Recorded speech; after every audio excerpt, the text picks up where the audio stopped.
चला आपण आधी बोललोय त्याच्यावर आता काम करायला पाहिजे बरं का. हो हो, नक्की नक्की हो. नक्की. येस. येस ऐकून छान वाटलं तुमचं. हो, ते प्रश्नच नाहीये. म्हणजे माझं बोलणं झालंय ताजाणे मॅडमशी हो आणि हो त्यांनी पण अनुकूलता दर्शवलेली आहे. हो हो हो हो. त्यामुळे छान मग वाटलं. आपण भेटून तर तुमचे हे काम हे झालं इथलं की मग आपण भेटून एकदा ठरवूया कसं कसं बघायचं करायचं हो ते. हो हो हो. आपण एकदा झूमवर भेटूया सगळेजण. चालेल चालेल. Yes yes yes. आता आमची ही 1 तारखेला संपेल व्याख्यानमाला की हा, मग आपण बसूया एकत्र. बसूया. हो हो. Yes.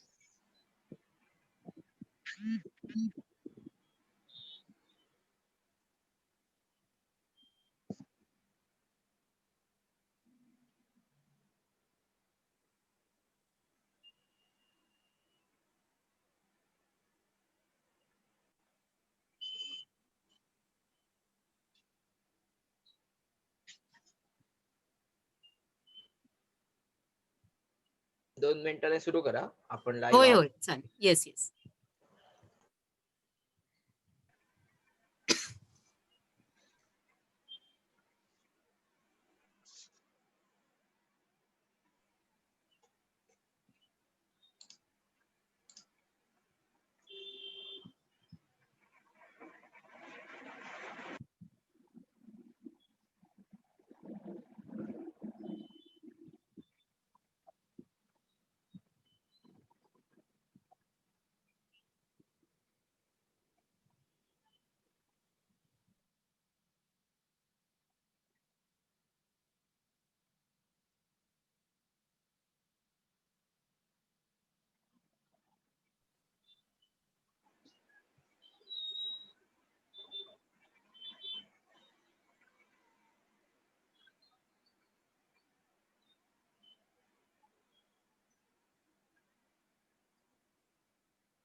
Namo Namaha, Namaskar, Suprabhatam, and welcome everyone to Sanskriti Samvardhana and Sanshodhana Pratishtana's Sanskritotsav.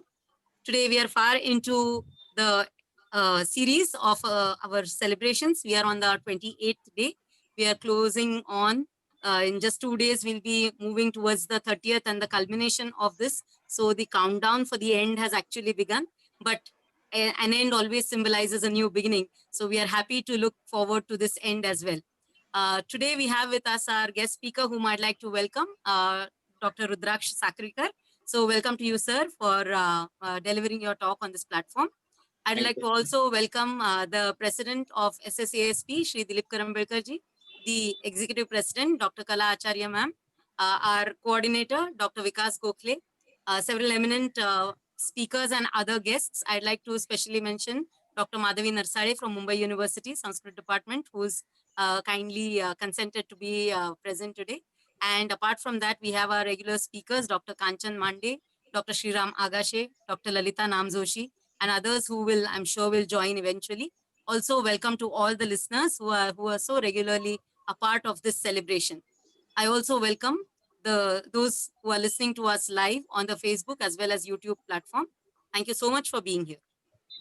So with no further ado, let us move on to officially getting to know our guest speaker, Dr. Rudraksh Sakrikar, obviously a doctor, we know, has completed his PhD on a very beautiful topic and something which is very relevant in today's times. He has done his doctoral work on an Indian perspective regarding the science of weather forecast as described in Sanskrit texts. It is something which is of most relevance that we look into our texts and see how best we can use our traditional knowledge, which is commonly called as IKS or Indian knowledge systems, so that we can take an idea or we may get more insight into developing techniques for the future. So this is the topic that Dr. Rudraksh Sakrikar has worked his PhD on. Apart from that, he has his specialization at MA in the Darshana Shastra. And academics is not only that which drives people, there has to be an artistic element as well. And we have a multiglot, I would rather say a polyglot in Dr. Rudraksh Sakrikar, who speaks not just the common languages that we all do, English, Hindi, Sanskrit, Marathi, but in addition, he also speaks Urdu, and he has to his credit Galib Shatakam, where he has translated the shairis into Sanskrit.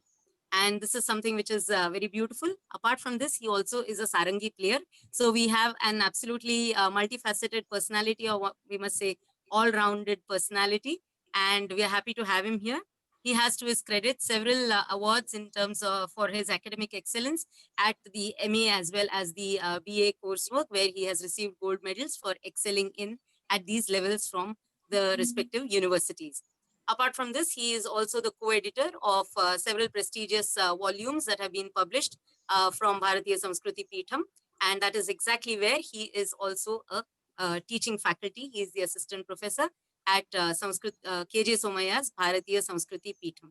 So with this little brief introduction to a very eloquent speaker and a great teacher, very well known among his students and also very inspiring, I'm sorry, an inspiring personality, I welcome Dr. Rudraksh Sakrikar, and I also invite him to present his talk on the outlines of Indian philosophy. So over to you, Dr. Rudraksh Sakrikar. We have about 45 minutes of talk time, followed by the concluding session, concluding remarks by Dr. Kalacharya ma'am, and then a few questions which we could take towards the end. So over to you. Thank you so much, madam. I'm very happy, and I thank for inviting me to this platform. And I can see that there are many scholars now on this platform: Dr. Kalacharya, Shri Dilip Karambaikarji, Dr. Kanchan Mande, Dr. Madhavi Narsale, Dr. Anjana Naigavkar. All these senior scholars and teachers are present here. So in front of them, I am like a small child. So I'm just trying to put my subject in a simple words. And as you mentioned, the topic of my talk is an outline of the systems of Indian philosophy. So as I'm going to talk about the outline of Indian philosophy, so at the beginning, I would like to make it clear that whatever I'm going to present, that is mainly for the people who are not having much knowledge about Indian philosophy. So I'm just giving the just brief background of what exactly is called as philosophy and what we call as Indian philosophy. Now, as the talk is going to be in English, therefore we are mentioning the word as Indian philosophy. But as we know that we are having the Sanskrit terminology, and in Sanskrit terms, the meaning of the words can be different. And for our convenience, we are translating those Sanskrit words into English because we want to convey something to the English speakers also. So, but one thing we have to understand that there are so many Sanskrit words for which we cannot have the exact English translations. There are no exact words in English which can convey the same meaning as we are having in Sanskrit. So I can give you some of the examples, like if we want to translate the word dharma, then there is no exact replacing word in English. Similarly, even whatever we are calling as philosophy, even though we are using the word philosophy, but that is the translation of one Sanskrit word, and in Sanskrit we mention the word as darshana. So even though these two words are taken as the alternatives, but exactly they are not similar, because I can say that the philosophy word is having the Greek origin, and the original meaning of the word philosophy is love for wisdom. Okay, now we are taking that philosophy as a branch of knowledge. It is one subject that we are learning and that we are studying, but the literal meaning of the word philosophy is love for wisdom. And it is not specified, it is not confined to only one particular subject. Even when the person is having love for the knowledge in any subject, that can also be called as philosophy. Okay, so if the person is having love for knowledge, that can be mathematics, that can be physics, that can be chemistry, that can be geography, that can be history. If we take any subject, and if the person is having liking, if the person is having inclination to learn that subject, if he is having interest to learn that particular subject, that desire to learn or that love for that knowledge can be called as philosophy. And that is why in our education system we are having the PhD degree. So PhD is what? Basically doctorate of philosophy. And that doctorate of philosophy degree is not given only for the philosophy student, it is given for all the students, may that be the student of mathematics or geography or history or physics. So that original meaning of philosophy is love for wisdom. So when the person has developed the immense love for that particular subject, then we can say that he is doctorate of philosophy. That is the English interpretation of the word philosophy. But in Sanskrit, we are having another word, and we mention the word as darshana, which is having slightly different meaning. Now, as all the Sanskritists, all the Sanskrit scholars, they love to decipher the word, they love to tell the etymology of the word. So similarly, I will also explain what is the etymology of the word darshana. Now, usually for a common people, whenever we use the word darshana, we only imagine that when the all the people there, they go to temple, and when they see the murti of Lord, then that is called as darshan. Usually whenever we are going to temple, that is called as darshan. But in Sanskrit, the word darshana is having another meaning also. Darshana word comes from drusha dhatu, that is the original verb, and there is one pratyaya in grammar which is called as lut pratyaya. But in simple language, I will not go in technical language of grammar, but if, in simple words, if I want to if I want to explain what is the meaning of darshan, then one meaning of darshan is instrument of knowledge, instrument of seeing. Now, even though drusha dhatu is to see, but another meaning is to know. So, whatever is the instrument to know, or with what perspective we are looking at the world, that perspective can be called as darshan. And that is the meaning which is considered in our Indian tradition. So, whenever we refer to Indian philosophy, we mention the word darshana, and that darshana is basically the perspective. Okay. So, drishyate anena iti darshanam. So, grammatically, if we want to understand the meaning of this word, we can say that the perspective with which we can understand the world, with which we can look at the world, that perspective can be called as darshana. So basically, Indian philosophy is not only one philosophy, but there are so many different systems in Indian philosophy. There are so many different darshanas in our Indian philosophical tradition, and all of them, they are not presenting the same perspective. They are different than each other because they are having the different perspective. So Indian philosophy is not only one philosophy, but it is we can say it is a group of, it is like the broad area under which there are so many darshanas, under which there are so many perspectives which are presented by different sages, and they are called as darshana. Afterwards, I will explain how many darshanas are there. But before that, one thing, interesting thing I would like to share, that we live in the same world. We think that we are living in the same world, but we can say that there can be two types of worlds. One is the physical world, and second is the mental world. Okay, mental world means the world of mind. Now we can say that we are living in the same world, but we are living in the same physical world. Okay, whenever we travel through the train, we are traveling through the same train. Or when we go to college, it is the same building where we go. Or the physical world in which we live, our country, or Mumbai, the city in which we live, that is common for all. But still, we have to understand that only physical world is not important. Our mental world, what is the world in our mind, that is more important, because we exist in that mental world also. Our physical body is existing in the physical world, but what is going on in our mind, that is more important. So even though the physical world can be common for everyone in this world, but still the mind of every person is different, and that is why the perspective of every person is different. We can imagine that the mental world of a small child is different of a small baby. So in the world of a small baby, there are flowers, there are butterflies, there are toys, and there are only mother, father. So all good things are there in the world of a baby.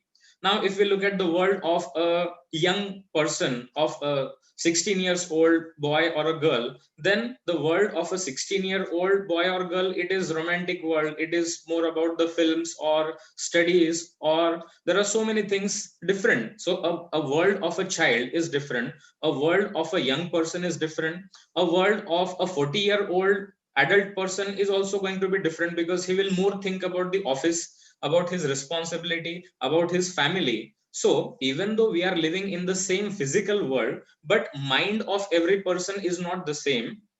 And what are the thoughts in our mind, they are different for every person. So the mental world in which we are living, that mental world is different for every person, and that makes the difference in all the jivas, that makes the difference in all the beings. So whatever we are thinking and whatever is our perspective to look at world, that perspective is more important. If the physical world could have been common for everyone, then every person will have the same ideology, he will have the same mentality, but it is not like that. Every person is having the different thinking pattern, every person is having different thought process, and that is why perspective of every person is different. And so that in our Indian philosophical tradition, we are not having only monotonous thought, it is not only one thought, but there were different scholars who presented the things in a different way. They look at the world in a different way, they try to understand themselves in a different way, and that is why whatever they are writing in the form of text, whatever they are writing in the form of shastra, that also becomes different. Now we know that shastra is in the language form, it is in the shabda form, but shabda is only the conversion of the thoughts which are in our mind. Okay, whatever I think, that only I will try to express with the help of words. So whatever shastras we are studying, whatever the scriptures of darshana we are studying, they are nothing but the thought process of the scholars which have been there, and they have tried to interpret, they have tried to explain their own perspective. How do they look at the world, how do they look at the self, and what is their understanding about the world. Okay, so the basic difference in the words that we have to understand: philosophy is basically love for knowledge, love for wisdom, and darshana is the perspective. So there can be different perspective, and as I mentioned that Indian philosophy is not only one, but there are different systems. So I would like to just share the screen and we can try to understand with the help of some presentation. Okay, so as I said that darshan, Indian philosophy is not one, but there are 12 different systems in Indian philosophy. Okay, now in this diagram, you can see that there are two sections. One category on the left side, there are 6 names mentioned. These are the 6 systems which are called as Astik Darshan. And on the right side, there are 6 systems which I have mentioned as Nastik Darshan. Now, there are 12 systems in Indian philosophy. Now, afterwards, I'll explain that there can be counting as 9 also, or there can be counting as 12 also. Why there is difference, I'll explain.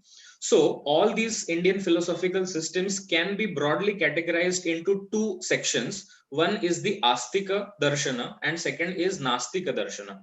Now, popularly we use these two words in a different sense. As we know that in Sanskrit there are two verbs, asti and nasti.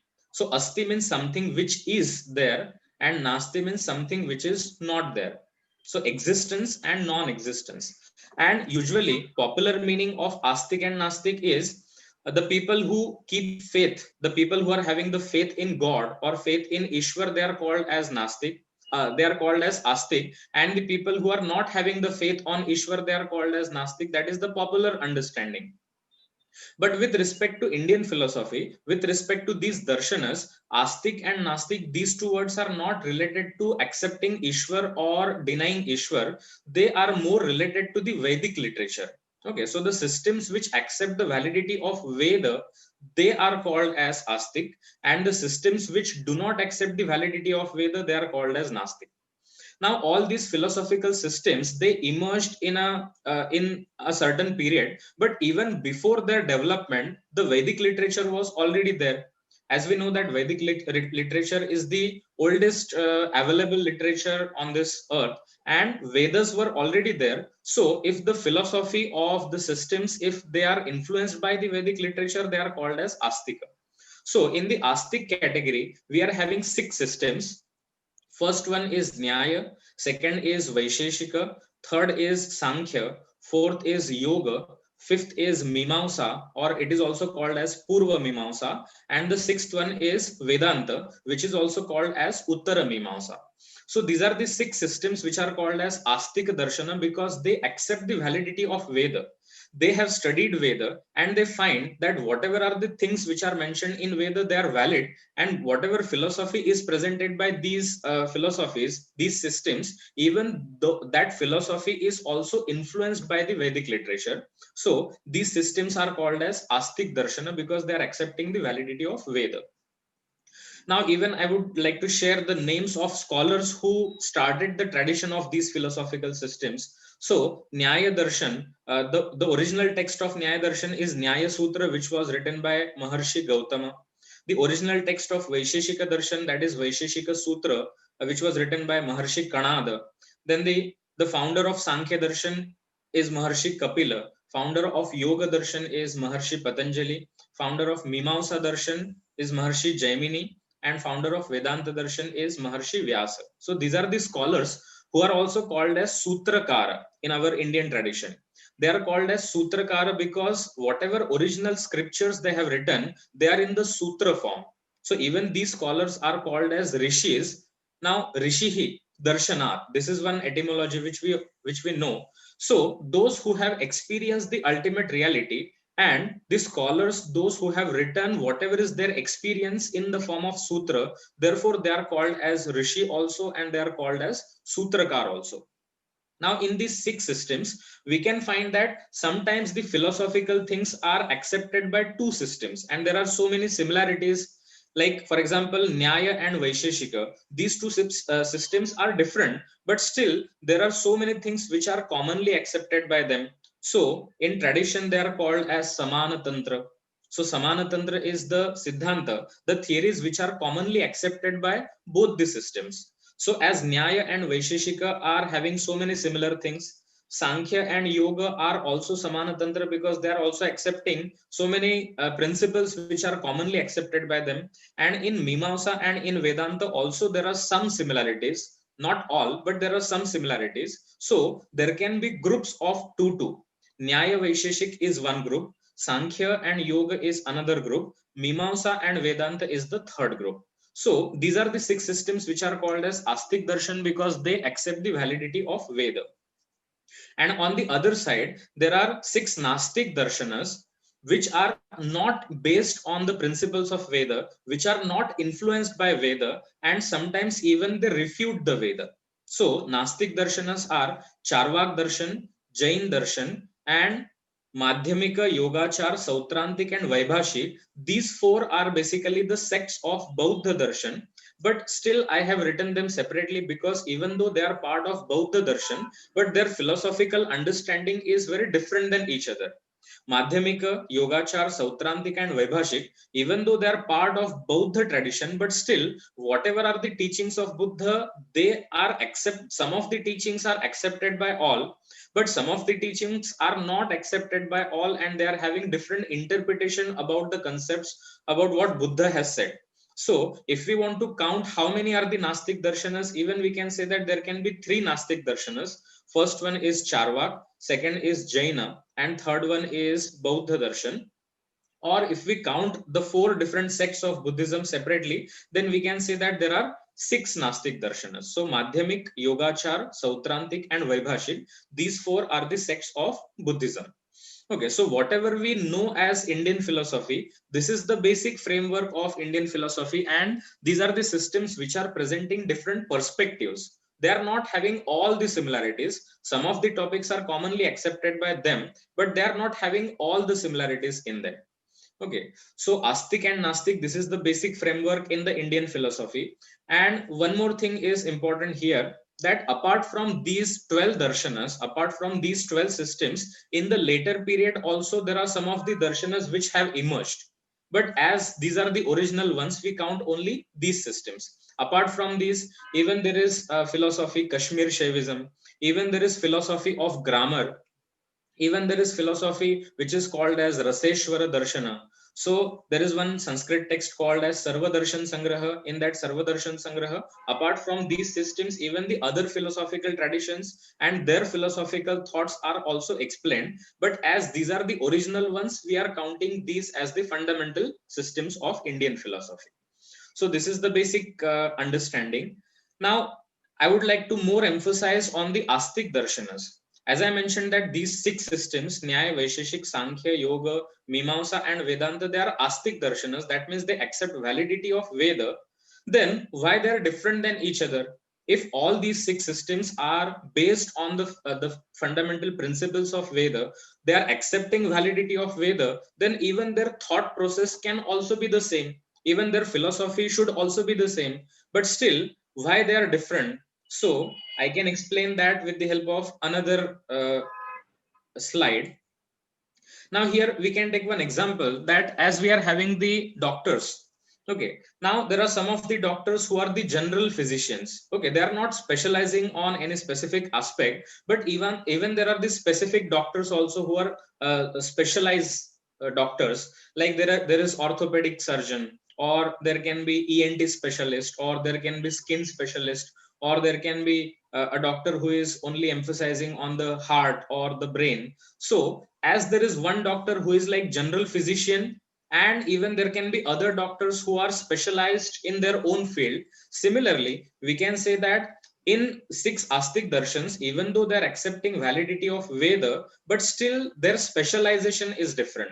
The point which they emphasize, that is different, and because of having the different specializations, we can say that their aspect is different, their perspective is different.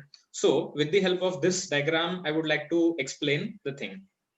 Okay, now we can say that whenever we are living in this world, there can be only two things. If we want to bifurcate everything, there is a human being, which I can call as I, and apart from me, anything in everything in this world can be part of Jagat. Even the other jivas, even the other people, they are also part of world for me, because they are not part of me. So I am different, and apart from me, anything else, everything else can be the part of world. That can be living beings also, that can be non-living objects also. So basically we can say that the whole world and all the branches of knowledge, that is all the branches of knowledge, they either emphasize on the world, or they emphasize on the human being, or there are some of the branches which emphasize on the relationship of these two things. Okay, so mainly there is human being, we are connected with this world, so I am there, the world is there, and even the communication is happening between me and the world. So if we try to understand what is the specialization of these astic darshanas, then one by one we can try to understand how do they emphasize on the specific aspect. Okay, if we start from the right side, there is one Vaisheshika Darshana. Now, Vaisheshika Darshana more emphasizes on the world. Okay, because when we study Vaisheshik Darshana, we find that they give description how to classify the objects of the world. So there is concept of Sapta Padartha, Dravya, Guna, Karma, Samanya, Vishesha, Samavaya, Abhava, etc. So whatever are the elements explained by Vaisheshik Darshan, what exactly are those seven categories? So those seven categories are nothing but the classification of all the objects of the world. That means they are more emphasizing on the world aspect. They are not much emphasizing on the self. Now, I'm not saying that in Vaisheshik Darshan there is no mention of the self. Yes, they also talk about the self. They also talk about Atma. They also talk about mind. They also talk about senses. But the more emphasis is given on the Jagat part, on the world part, and they more talk about how to classify all the objects of the world. So that classification is given by them. Some of the things will be dravya, substances, some of the things will be guna, qualities, etc. And another important aspect of Vaisheshik Darshan is how we look at the world. Our perspective is very superficial. We are having very general knowledge about all the things, but Vaisheshik Darshan is, if we want to compare that Vaisheshik Darshan with the modern branches of knowledge, we can compare that Vaisheshik Darshan with the modern physics, because they want to go in detail of all the things. Now, for example, if I show you one object, if there is mobile in my hand, now we consider this only as one object, but Vaisheshik Darshan will say that even though this is perceived as one object, but even in this one object, it is not only one, but there are so many entities, there are so many different things in one object. So there can be whatever is the fiber material or the plastic material, that can be called as dravya. It belongs to Prithvi Tattva. But apart from Prithvi Tattva, also there are several things in this object. There is black color also, there is particular shape of this mobile also, there can be some smell also, because it is made up of fiber, it is made up of plastic, it is also having some smell, it can have particular touch. So there can be shabda, there can be sparsha, there can be rupa, there can be rasa, gandha, etc. That means what, even though we are perceiving the objects as one object, but in that one object also there can be so many different things. And Vaisheshik Darshan is like the modern physics, which wants to go in detail of all these objects, and they want to classify all the objects of the world. So Vaisheshik Darshan more emphasizes on the Jagat aspect. how to bifurcate, how to classify the objects, and how to understand the real nature of the world. That is the main focus of Vaisheshik Darshan. Then when we come to the another darshan, second darshan, that is Mimamsa darshan, which is also called as Purva Mimamsa. Mimamsa darshan more emphasizes on the ritual aspect, Vedic rituals. Now, as we know that in Vedic literature, there is philosophy also, there is mention of rituals also, especially when we go to Brahmana Aranyaka text of Vedic literature, they mention about different types of yagas. So Mimamsa darshan more emphasizes on the rituals, but ultimately, what is the purpose of ritual? When we read the rituals which are mentioned in Veda, that karma, that particular prayoga, even there is another word which is mentioned by Veda. So usually we know all the rituals, whatever we do as karma kanda. And nowadays, that word karma kanda is taken, it is understood in slightly negative way, because karma kanda means only doing the rituals without understanding the meaning. It is the general notion amongst the people, but basically the Vedic rituals are different than what we are doing nowadays. Whatever puja we are doing today, whatever rituals we are doing today, they are not the Vedic rituals. So Mimamsa deals with Shrauta karma. Shrauta means something which is related to Veda. And nowadays, whatever karma we are doing, now we know that nowadays Ganpati Utsava is going on. Now, all the rituals, whenever we are doing Ganpati Pratisthapana, when we establish the Murti of Ganapati and Visarjan, everything, all these rituals are not mentioned in Veda. But whatever we do today, some of the rituals are from the Smarta tradition. Some of the rituals are from Purana tradition, Pauranic tradition. Some of the rituals are from Tantra tradition. So basically, this Ganapati, yesterday only Nagokar madam explained about what is the Tantra tradition. So even this Ganapati Pratisthapana, and whenever there is chanting of Bijakshara, etc., this is part of Tantra tradition. So nowadays, whenever we are doing all the rituals, they are not basically the actual rituals which are mentioned in the Veda. Even though we are chanting the mantras of Veda when we do the rituals, but the mantras are taken from Veda, but the ritual, that karma is not mentioned in Veda itself, whatever we are doing nowadays. So in Vedic literature, they talk about different types of karma, and even that they are also called as prayoga, as if they are the scientific experiments, because they claim that whenever you are doing this karma in the specific manner, when you are doing it properly step by step, then definitely you will get the result out of it. Okay, so the more emphasis of Mimamsa Darshan is on the Vedic rituals and how to use different objects of the world to fulfill the desires of a person. Because whenever the yaga is performed, whenever the prayoga is done, then that karma is basically to have something out of that. Mainly the karmas are kamya karma. So there can be some of the rituals, there can be some yaga for rain, there can be some yaga for prosperity, there can be some yaga for getting wealth, etc. So even these are the karmas which are mentioned in Veda. So as Vaisheshika Darshan is also emphasizing on the Jagat aspect, but they are more focusing on how to categorize the objects, how to differentiate the object, and to understand the real nature of them. But Mimamsa Darshan is talking about the rituals in which we can use different objects of the world in that prayoga, in that karma, in order to fulfill the desires of a person. So Mimamsa emphasizes more on the utility part, how to use those objects for the benefit of the self. So Vaisheshika and Mimamsa, they are more associated with the Jagat aspect. Then when we come to the third philosophical system, that is Nyaya Darshan. So Nyaya is not only focusing on Jagat or only focusing on the self, but Nyaya focuses on the relationship of the self and Jagat, relationship of human being and the world. Because whenever we are connected to the world, now also when I am communicating to you, the communication is happening. I know that you are listening to what I am saying, and you can also listen to what I am saying. So in a way, the communication is happening. But if we want to have the communication between the human being and the world, that communication process happens with the help of senses. That communication process, whenever we perceive the objects of the world, how do we perceive them? What are the different instruments, what are the different ways to have the knowledge? So Nyaya Darshan is more emphasizing on how do we get the knowledge, what is the process of getting the knowledge. And that is why Nyaya Darshan is called as Pramana Shastra. Okay, pramana is the technical term used in Indian philosophy, and pramana is the instrument of knowledge. So, what are the different means to acquire the knowledge?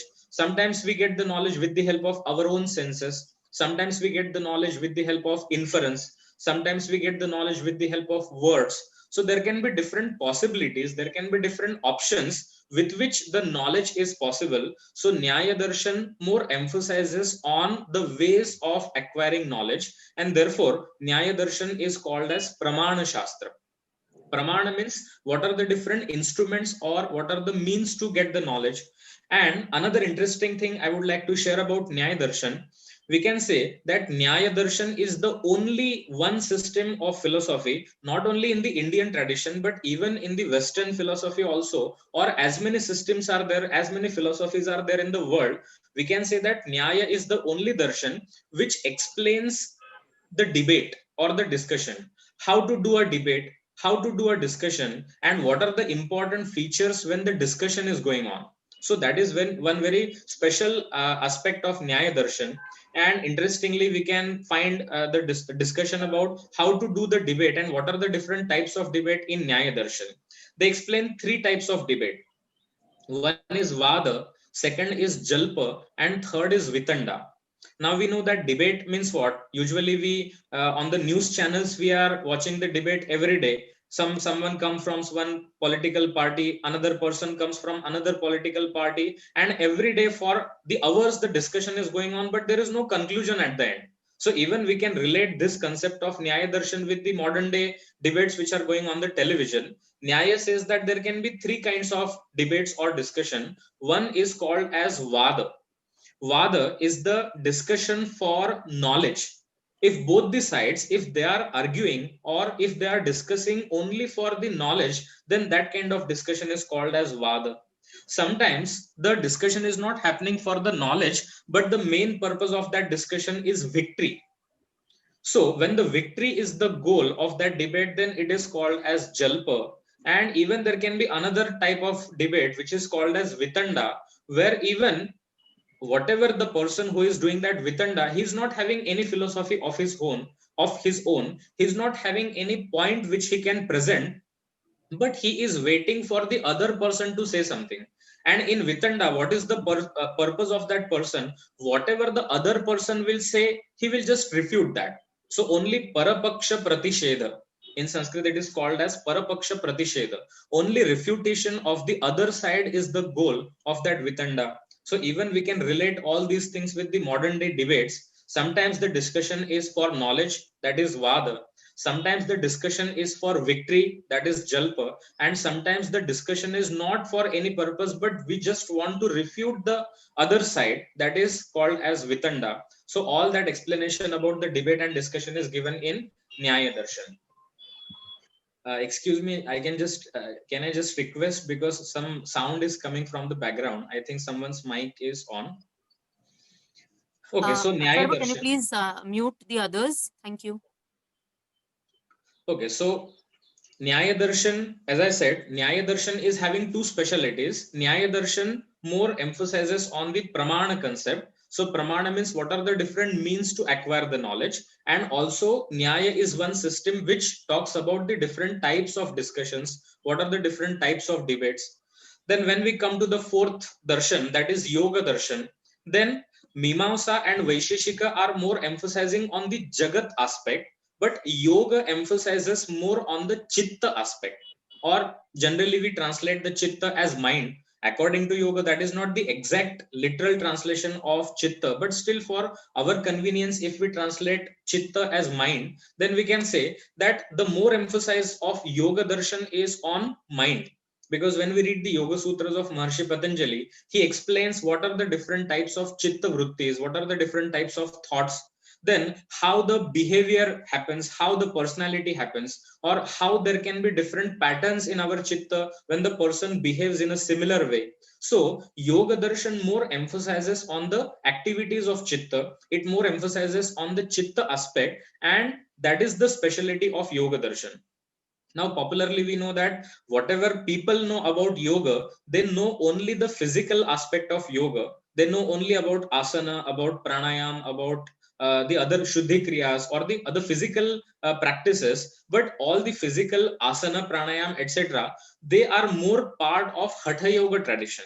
Okay, Hatha Yoga tradition is little different than the philosophical tradition which is started by Maharshi Patanjali. So I'm not saying that in Yoga Sutra Maharshi Patanjali does not talk about asana. It is not like that. But how much scope is given to the concept of asana? There are only 3 sutras about asana. He's not mentioning the name of any particular asana or what are the benefits of that asana, how to achieve that posture, etc. He talks about asana, but he only explains the concept of asana. He talks about pranayama, but only 5 sutras are mentioned about pranayama. That means in Patanjali Yoga tradition also there is mention of asana and pranayama, but the ultimate purpose is to explain what are the activities of chitta, how the person is behaving in a specific pattern, how the thoughts emerge in a chitta, and whenever there is complete cessation of all the thoughts, that is considered as the ultimate state, which is called as kaivalya, or even in the words of Maharshi Patanjali, we can call that as chitta vritti nirodha. So the main emphasis of yoga is chitta. Then when we come to Vedanta Darshan, the emphasis of Vedanta Darshan is Atman, the self. So according to Vedanta, everything is Atman. Even the Jagat is also Atman. Even the self is also Atman. So as I mentioned, that Vaisheshik Darshan emphasizes on Jagat. And according to Vaisheshik Darshan, Atma, the self is also like one substance as the other objects are there in the world. So according to Vaisheshik Darshan, as there is Prithvi, Jala, Tej, Vayu, Akash, on the same level, there is Atma also. They consider Atma also as one substance, like the other objects of the world.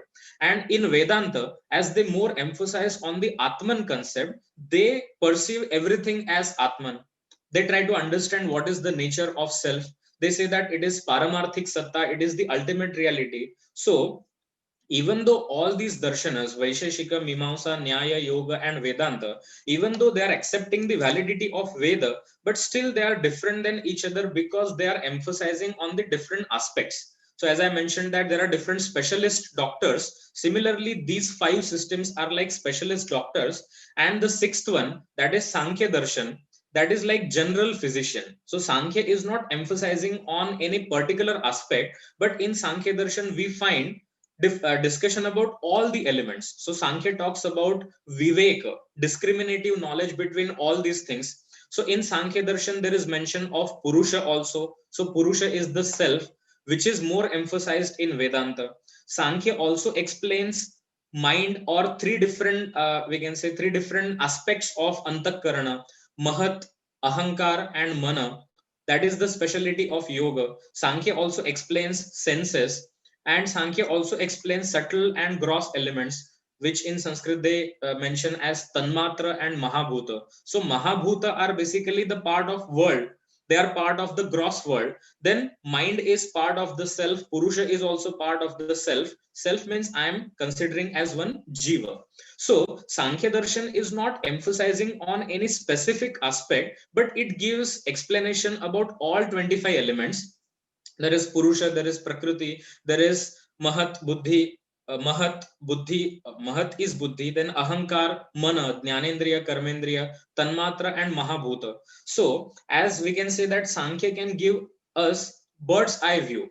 It can give us complete view of all the systems, and other systems are like the specialist systems which are giving the emphasis on a particular aspect. So in this way, even though all the Astic Darshanas are influenced by Veda, they have chosen their own field of specialization, and because of their specialization, they are different than each other. And even one thing we have to understand, that even though they are different than each other, but these 6 Astic Darshanas, they are not like the islands. They are not like completely different than each other and there is no communication happening in them. It is not like that, because when the original texts were written in the form of sutra, after that there was a huge tradition. There was a great tradition of all the darshanas. It is not like the only independent philosophy which is presented by only one person. Now this is the specialty of our Indian tradition. We can say that in the other Western traditions, we can say that there can be a particular philosophy which is presented by one person, and only it can be accepted by that one person, but no need that there can be tradition of that particular darshan. It is not compulsory.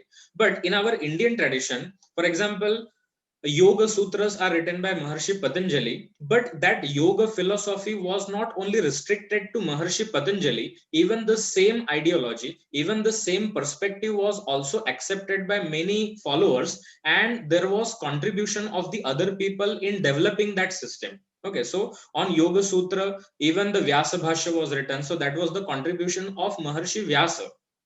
Even after Vyasa Bhashya, there are some commentaries, Tattva Vaisharadi of Vachaspati Mishra, then Yoga Vartik of Vijnana Bhikshu. So in all the traditions of all these darshanas, it is not only philosophy of only one person who started that tradition, but there is complete system, there is complete tradition, and this tradition is very long and it is preserved by different scholars, and we find thousands of scriptures in this tradition.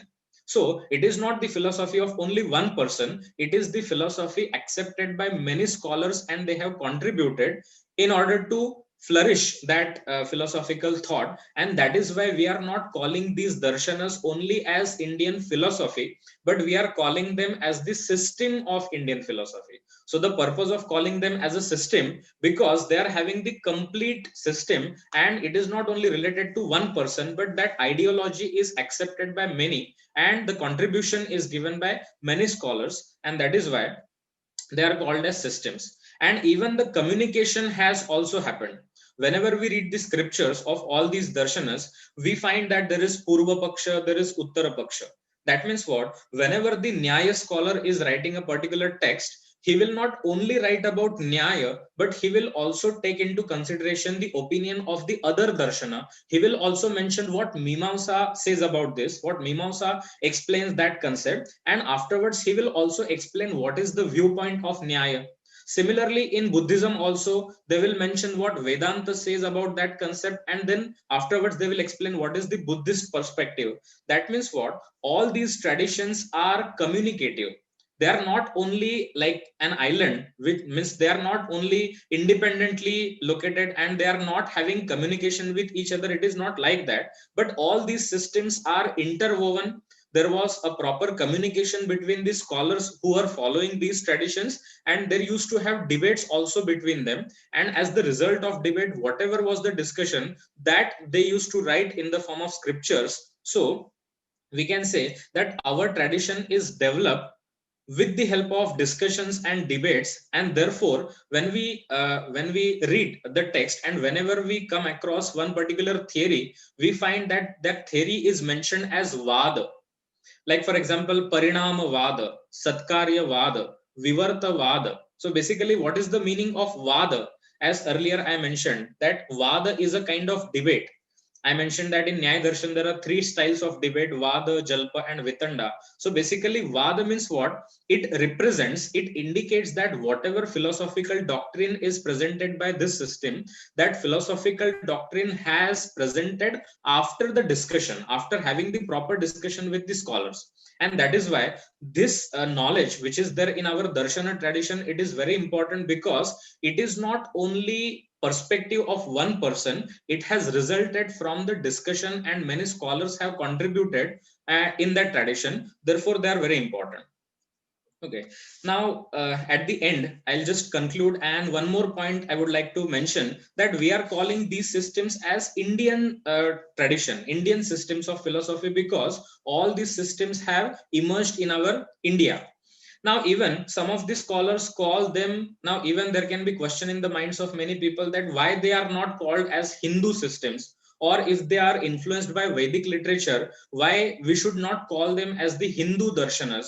Now there are some foreign scholars who have mentioned these darshanas as Hindu systems of philosophy. But what is the problem? We have to understand that there is difference between darshana and dharma.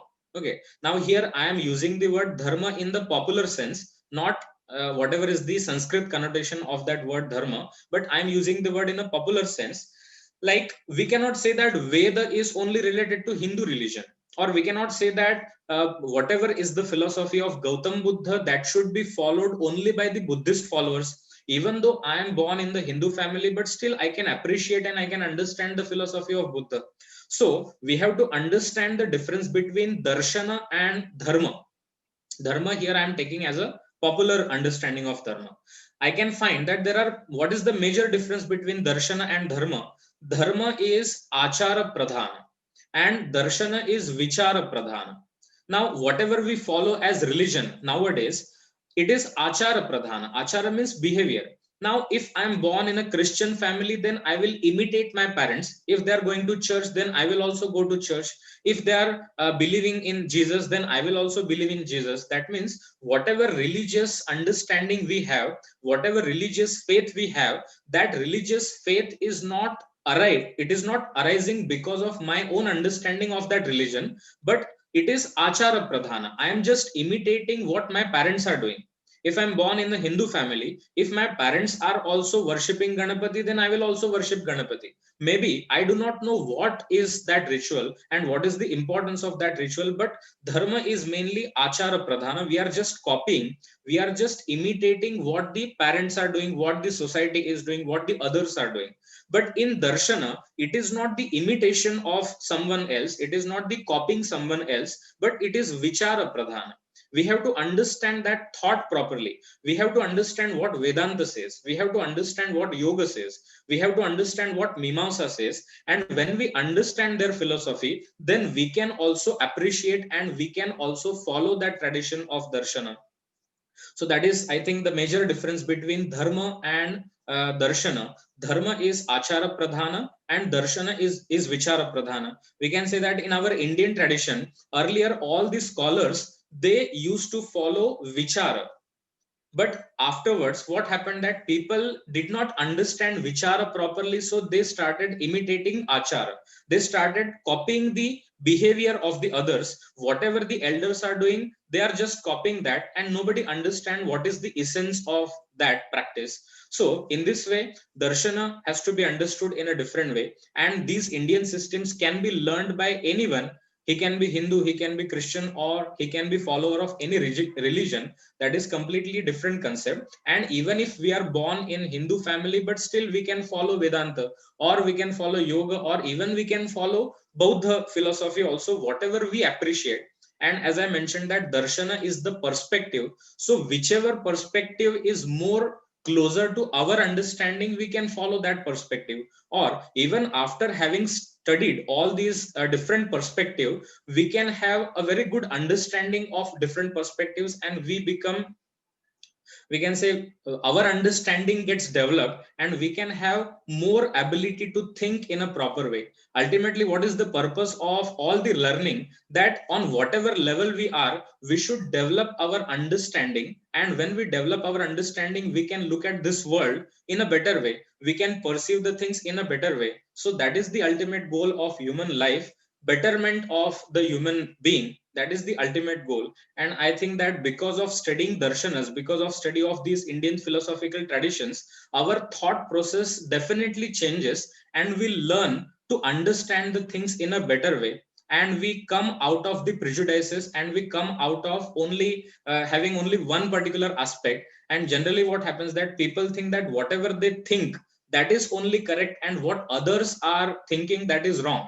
Everyone thinks that other people are having wrong thinking, and whatever I think, that is correct. But after having studied all these darshanas, we can understand that I can also be correct from my point of view, and the other people can also be correct from their point of view. So when we learn to understand different perspectives, definitely it also changes our own thought process, and it helps us to become a better human being. So that is the main purpose of all these darshanas.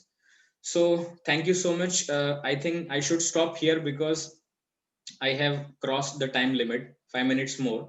So thank you so much. I'll stop here.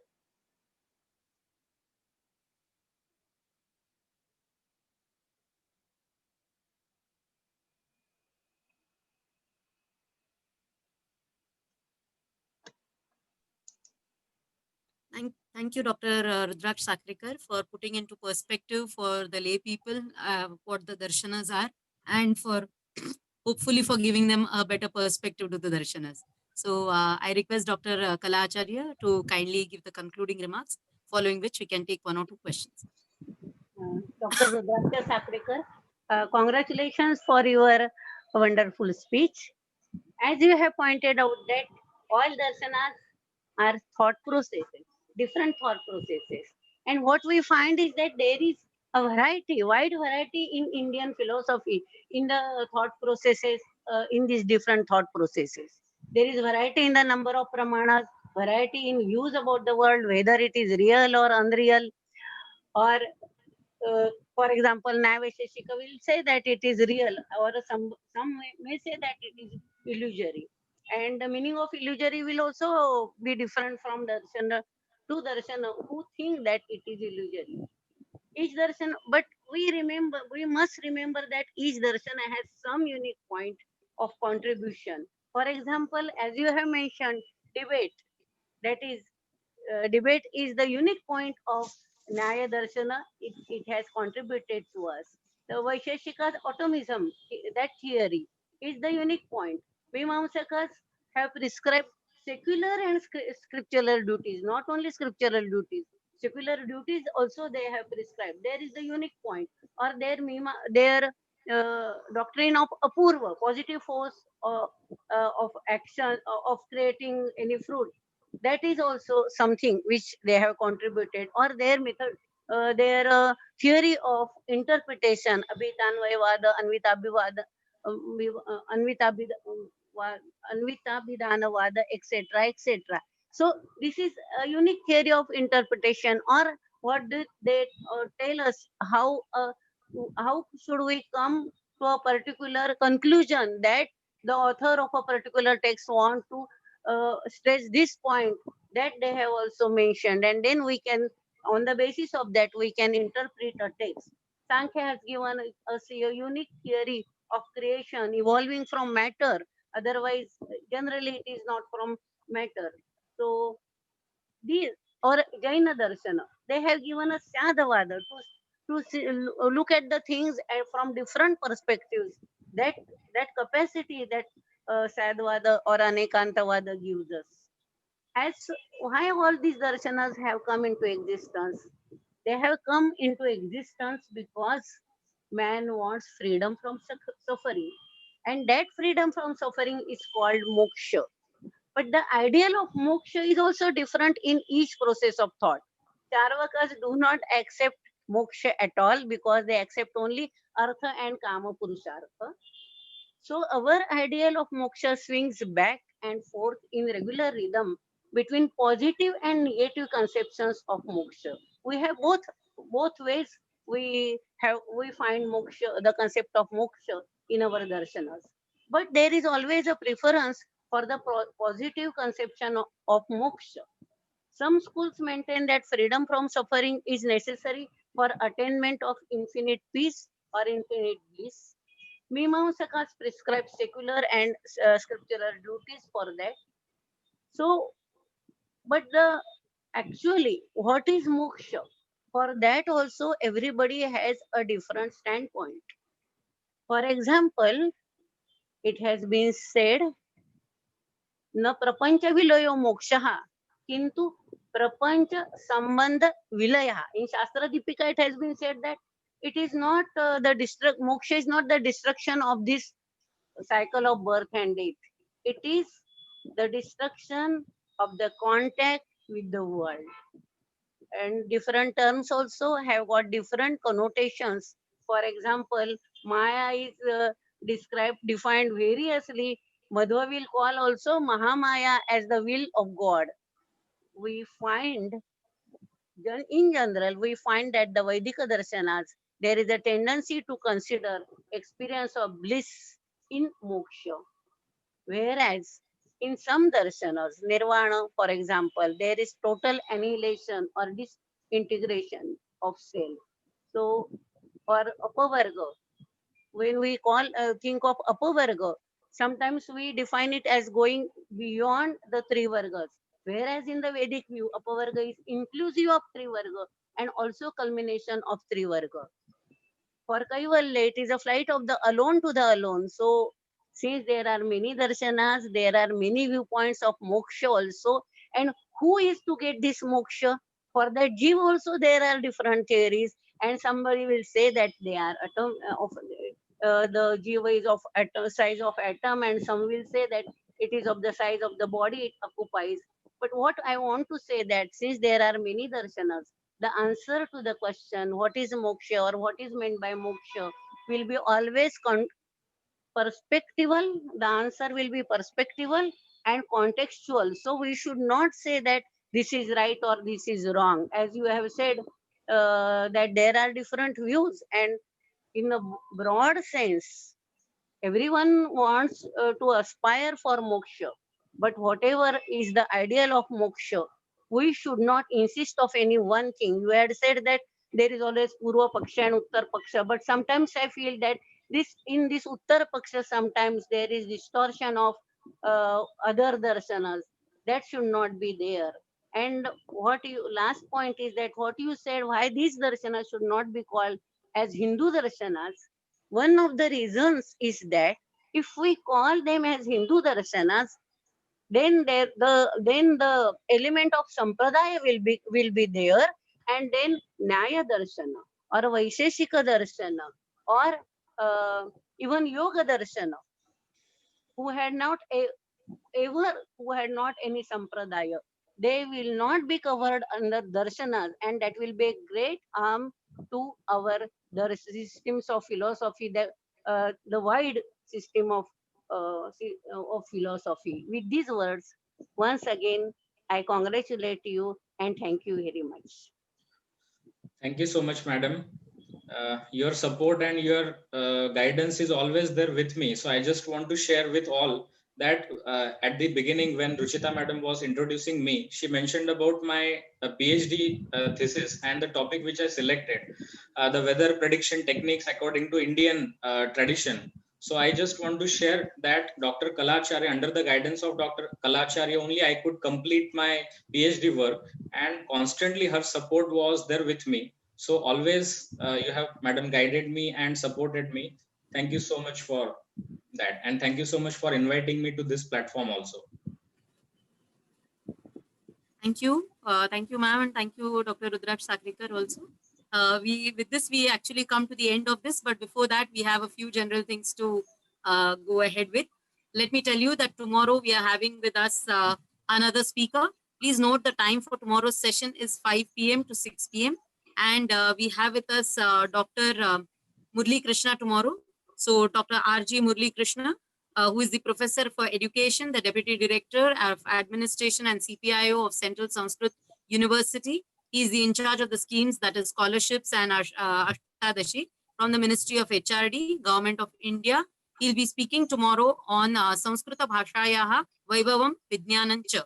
So this is the topic that we have for tomorrow, and the session will be from 5 to 6 p.m. I would like to also make another announcement that SSASP, that is Samskriti Samvardhana and Samshodhana Pratishthan, has been appointed as the center for KKSUs, that is Kavikula Guru Kalidas Sanskrit Universities, MA as well, MA Sanskrit as well as MA Yoga Shastra Course Center.